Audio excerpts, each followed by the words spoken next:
What's going on, guys? It's State of Origin Game 3, guys, and I'm not going to lie, I'm actually a little pumped for this one. I normally hate dead rubbers.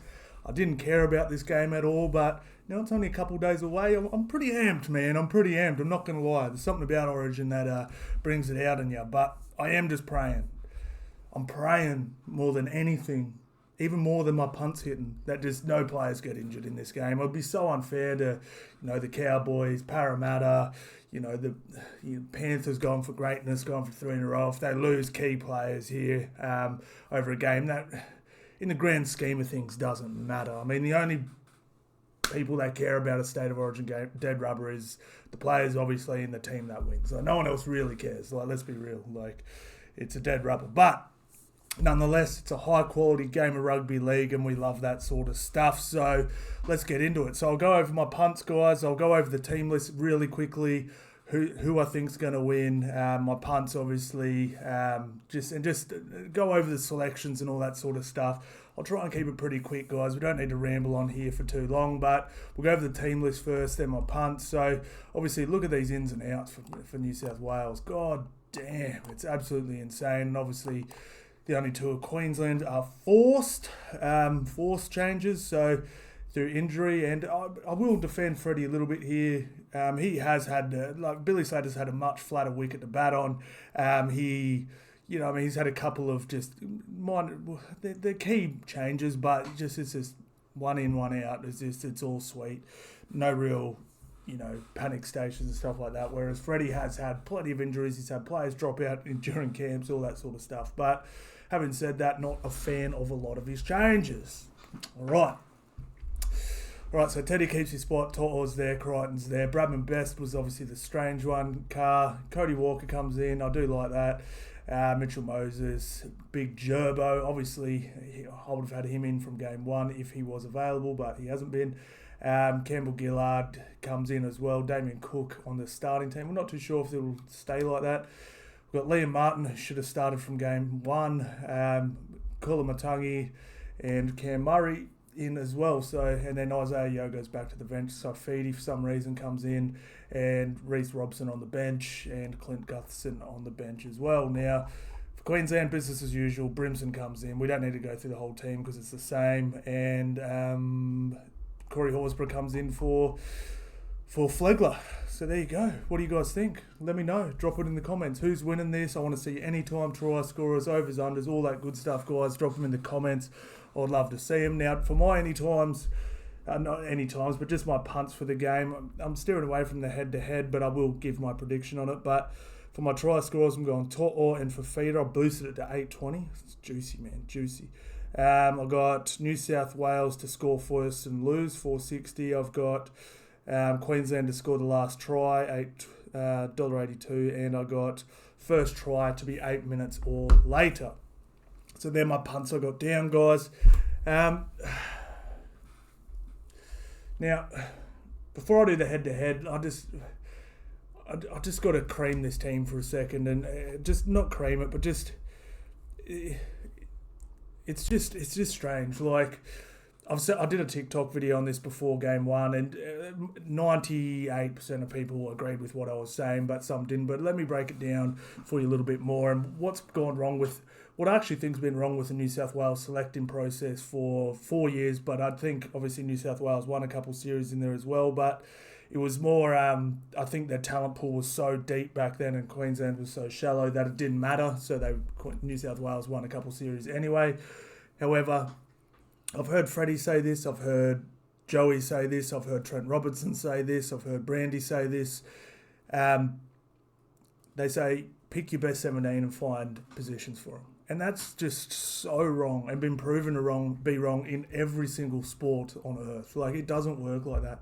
In the NBA all the time, we see super teams get put together and they just fail miserably every time. It doesn't work. What Queensland, people were saying, people also said, well, Queensland just, they get it, or Queensland, they've got their own identity. No, they actually don't. They're like, Billy Slater, Cam Smith, Cooper Cronk's involved in the team as well.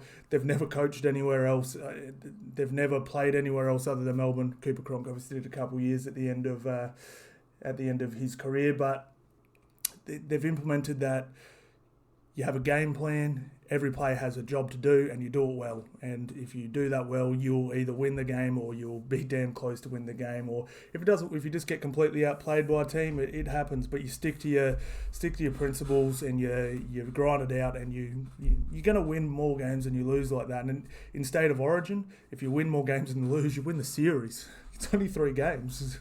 You know what I'm saying? So, I found it quite funny when people were like, no, Queensland have their own. No, like, did you not think Billy Slater and Cameron Smith picked something up for being at Melbourne Storm under Craig Bellamy for 2.5 decades when they've never known any other system other than the Melbourne system? Of course they did, man, and that's exactly what he's done, and it works perfectly, and good on him for it. It's worked absolutely great.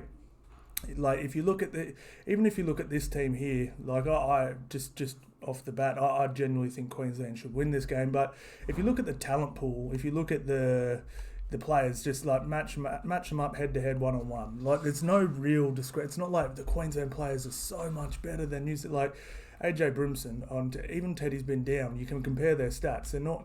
Teddy's he's better.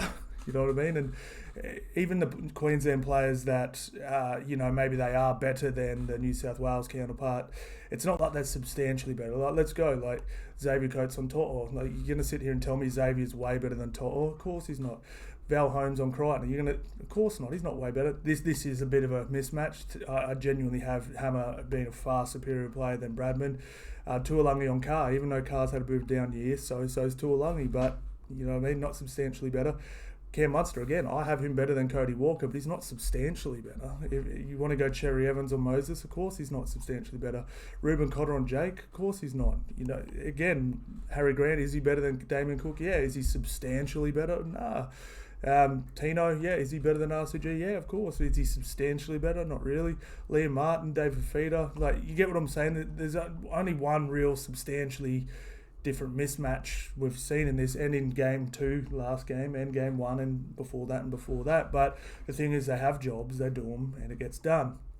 Okay, so trying to just fill a team with superstars and hoping it works for the best it showed in the last 2 games, and that's why I didn't score points. It's like herding cats. I don't know if you've heard that saying before. You can't herd cats. They're all individual, they're all doing their own thing, and it's very hard to sort of get them to do what they're supposed to do. You're just herding them around, and one's walking over there, one's licking themselves, one's jumping up the curtains. It doesn't work. There's no continuity to it. So that's why it just doesn't work. But having said that, I actually like this team a little better than the New South Wales team a little better than when I first saw it. I don't like the Bradman Best selection. I don't get it. Like to me, even Bradman Best here, like, if you look at his stats, right, and you go, all right, 16 games, 8 tries, 10 tries, pretty good. But don't forget his last game, he scored 3 tries. He had 4 or 5 tackle breaks. He had 3 or 4 line breaks. He had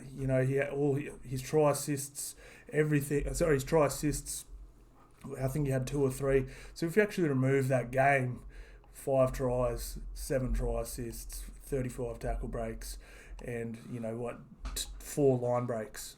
That was his career. His season so far before that crazy game. So even though these numbers don't look horrible, like, it's like, 8 tries, 10 tries, 40 tackle breaks.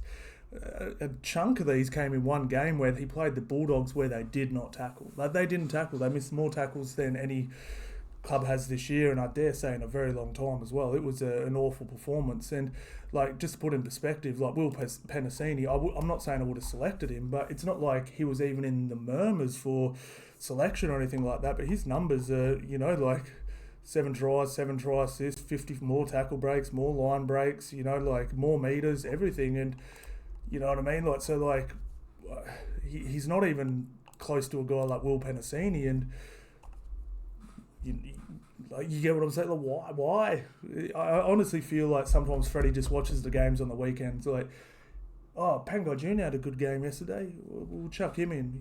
What was the one on game 2? He had a selection in game 2 where I was like, clearly just watch the games on the week. Let's have a quick look, see if we can find it. Game 2 team list.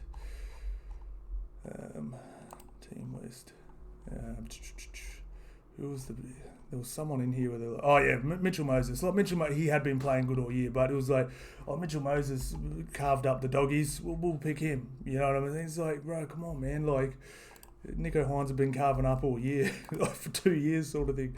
Literally won the Daily M by more. And then Bradman Best carves up. We'll chuck him in, sort of thing. And I think it is quite evident as well that Freddie picks players he likes. You know, he really likes Adokar. You know what I'm saying? He really likes Bradman Best. He really likes Saifidi. He loves Clint Gutherson. But, like, so what? Like, you know what I'm saying? Like, so what? I really don't get it. But anyway, now let's go through the actual team. Like, I actually, like, it's still solid. Like, this is a really good back line. Like I said, it's great. And I do see points in this back line, you know, if they get their shapes right and all that sort of stuff. Now, the forward pack, honestly, I actually like this forward pack better than the previous 2 games. And I hear me out. Like, it's more of a defensive line speed. Punt. It's punchier as far as like line speed goes and leg speed and leg drive and all that sort of stuff. Like, Jake will just stop a bloke in his tracks. Regan Campbell-Gillard's the same. Andy comes off the back fence. Liam Martin shoots out line, puts shots on, runs great lines. Kolomatangi, similar, not quite as destructive. Cam Murray again, better line speed than Yo. You know, all that sort of stuff, and he can ball play as well. Like, I actually really like this forward pack. So I'd almost go as far as to say, even though Payne Haas and Junior Paulo, far better club players, I actually like this for a State of Origin forward pack better, because you got so much more line speed here. Like, this is a leaner, faster pack, and I actually think that's how you win State of Origin games. I don't think it's about size. I don't think it's about post-contact meters, all that sort of stuff. I mean, you know what I mean? It's about punch. You know what I mean? You're better off hitting the line. Like Ruben Cotter, like, he doesn't make post-contact meters. He smacks in the line, gets hammered, gets to the ground, gets to his front, plays the ball quickly. You know what I mean? And that's so much better for me. You know what I mean? Yeah, but anyway, same as Pat. Patty gets a few post contacts, but it's more bang, hit the line, get to the ground, and you just play, and then you're on to your next set. It's almost, you know, you watch touch footy, you almost run into someone so you can go bang and just pass the ball really quickly, get onto your next play, sort of thing. It's turning more in a little bit of that. But where Freddie's lost me, where you can clearly tell he's got no game plan, is this bench. It just makes absolutely no sense at all. Like, 0 sense to me. Like, how this dude, Saifidi, is in the team, good player. He hasn't shown me a single thing that remotely shows me he's a representative player this year. Like, not even close. Isaiah Yeo as well. I love him. I genuinely think he's the best lock in the game, but he's either in as your lock or he's not. Like, to me, a bench is about impact. It's not just about filling spots. And, like, if you look at the Queensland bench, whether this is Harry Grant or Ben Hunt, can create impact. Lindsay Collins, great, can create impact. Moe can run hard, tackle hard, impact. You know, Corey Horsburgh, you can come on and have impact as well. So, and then when you look at this bench, it's like, okay, you got a good toiler, link man who's going to make 1 million tackles and do all the little things right. Okay, cool. You got Saifidi, 0 impact. He doesn't have impact at club. Reece Robson, I mean, I don't see impact out of him either. And then you got Clint, love him, beast, so good. What's the plan, man? What's the game plan there? Like, I really don't get it. I really, really don't get it. But, I mean, yeah, it just I don't see it. And then the weird thing is, like, then you got Spencer Lenu, who to me is the best bench prop in the NRL. I'm not saying he's the best prop, but he's one of those guys who can genuinely come. Like, you watched that last game against they played against who was it, Melbourne, and Melbourne's 4-pack was all over them, smacking them. And Moses and Fisher were getting hit hard, and then Spencer come on and just the lines, the leg speed, the drive, the velocity. He genuinely changed the way that game was being played, and he got him on top, and they couldn't handle him. He's big, he's fast, he's big athletic man, and they couldn't handle him. And so you're not playing who I think is the genuine best bench prop in the game, and he's more of a specialist at that than I'd almost take every prop in this team as a starter over him. But you even watch Ivan Cleary. You watch him, the way he plays him, like Moses Leota and Fisher Harris have been out before, and he doesn't elevate Spencer into the starting lineup. He has, but he leaves him on the bench most of the time and goes, no, he's too valuable off the bench. He changes the way the game's played. He changes the dynamic of the game. He'll put someone like Eisenhuth in starting above him, who's just going to get through the work, get bashed, do the thing, and then Spencer comes on and changes the way the game's played. So to have a guy like Spencer not playing is just absolutely bizarre to me. But anyway, it's just the way it is, I guess. But like I said, you need... A lot of the chat was, even like just on TikTok and chatting who should get picked. I've always said you pick your game plan first, and then you pick players, right? And I'll tell you what I mean by that. Like, and this is what Queensland have done so well. There's no point, like when I was talking about earlier, you pick your best 17 and then you find positions for them. The reason that doesn't work is, right, if you pick your top 17 players and then try and work a game plan off that, it doesn't work, because let's go, all right, you pick your best 17 players and you go, all right, cool, so the game plan, all right, let's roll through the middle. And let's roll through the middle, big heavy foot, let's pump through the middle, just pump, short balls, offloads, and then, the fullback can play off that. All right, cool, who have we got to pick from? Oh, shit, we didn't pick any big players. You get what I'm saying? Like, it genuinely doesn't work. It's always game plan first, pick players to fit the game plan. And that's why people kept asking me, who do you think should get picked, bro? Who do you think should get picked? I said, I don't care. Like, how are they going to play? Are you going to play a fast game? Are you going to play like a forward pack like this, a punchy forward pack, and then play off that? Or are you going to have big lumbering forwards just roll through the middle and you're just going to play the field position game where you try and hold them down? Like, what are you doing? What are you doing? That's sort of the questions I've been asking this whole time, because even when the whole Moses Hines thing was going on, I was sitting there, people like, who do you think should get picked? I'm like, it doesn't matter. It doesn't matter who gets picked. They're going to lose anyway, because they're not going to have a game plan. And then whether it's Moses or Nico Hines, they're not going to be able to score points anyway, because their forward pack they're going to pick, who I knew they were going to pick, is going to be shit. So it really didn't matter to me who they picked in that position. So that's sort of it, and that's what really comes down to. It's just you pick your game plan first. Like, even using the basketball analogy, right? So you go, we'll pick our best 17. You pick your best 5 players, and then you go, oh shit, we don't have anyone over 6'6". You know what I'm saying? Like, you're going to get smoked. Of course you're going to get smoked. It doesn't work, but if you're picking a basketball player, all right, we want to play inside out. All right, so we need 2 guys over 6'10". We need 2 wings for shooters for spacing, and we need a facilitating point guard who doesn't need to be able to score. You get what I'm saying? Sorry to use the basketball analogies, but that's just sort of how it works. It's always game plan first. You always hear in basketball when they're talking about picking teams, well, they need size, they need this, you know what I mean? Like, it's very obvious. And rugby league's the same, NFL's the same. It's all about balance. It's all about having your game plan, and then you pick your pieces to fit that, and that's what our Queensland's done so well. So having said all that, like I said, I genuinely like this team, this New South Wales team, and I love this Queensland team. Now, Queensland are going to come in confident. AJ Brimson, I said it from the start, I probably wouldn't have picked Brimo. I actually think the stronger team was to pick Dearden in at 6 and to have Munster at fullback. That way, and I know people saying hammer there, but then you soften your edges. To me, Dearden is a good, genuine 6 that will get through. He's going to do plenty as well. Great playing off. If the forward pack's winning, Dearden's elite.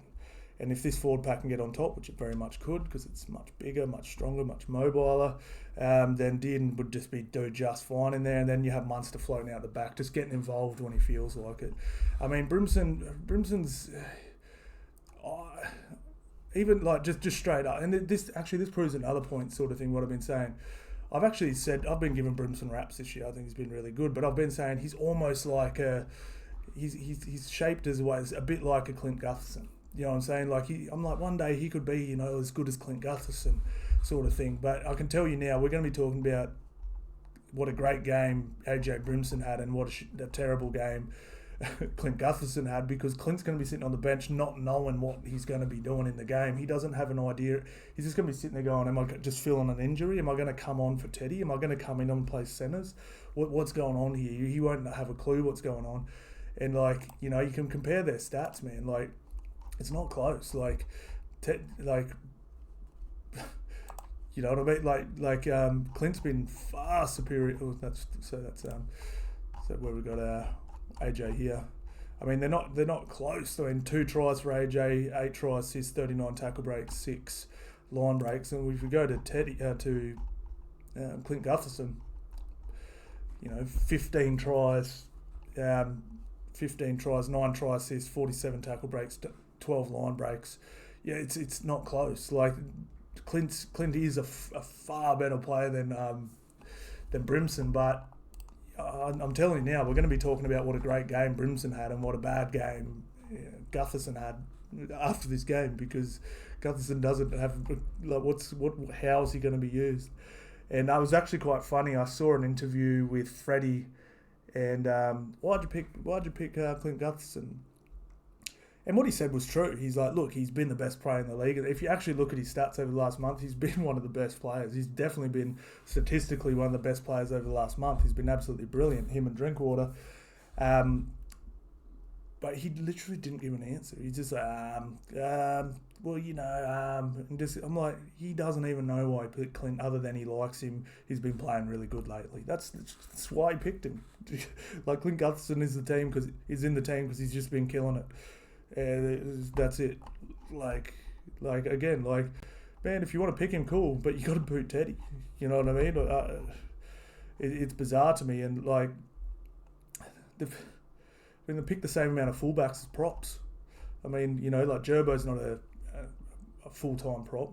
Campbell Gillard is. Saifidi is.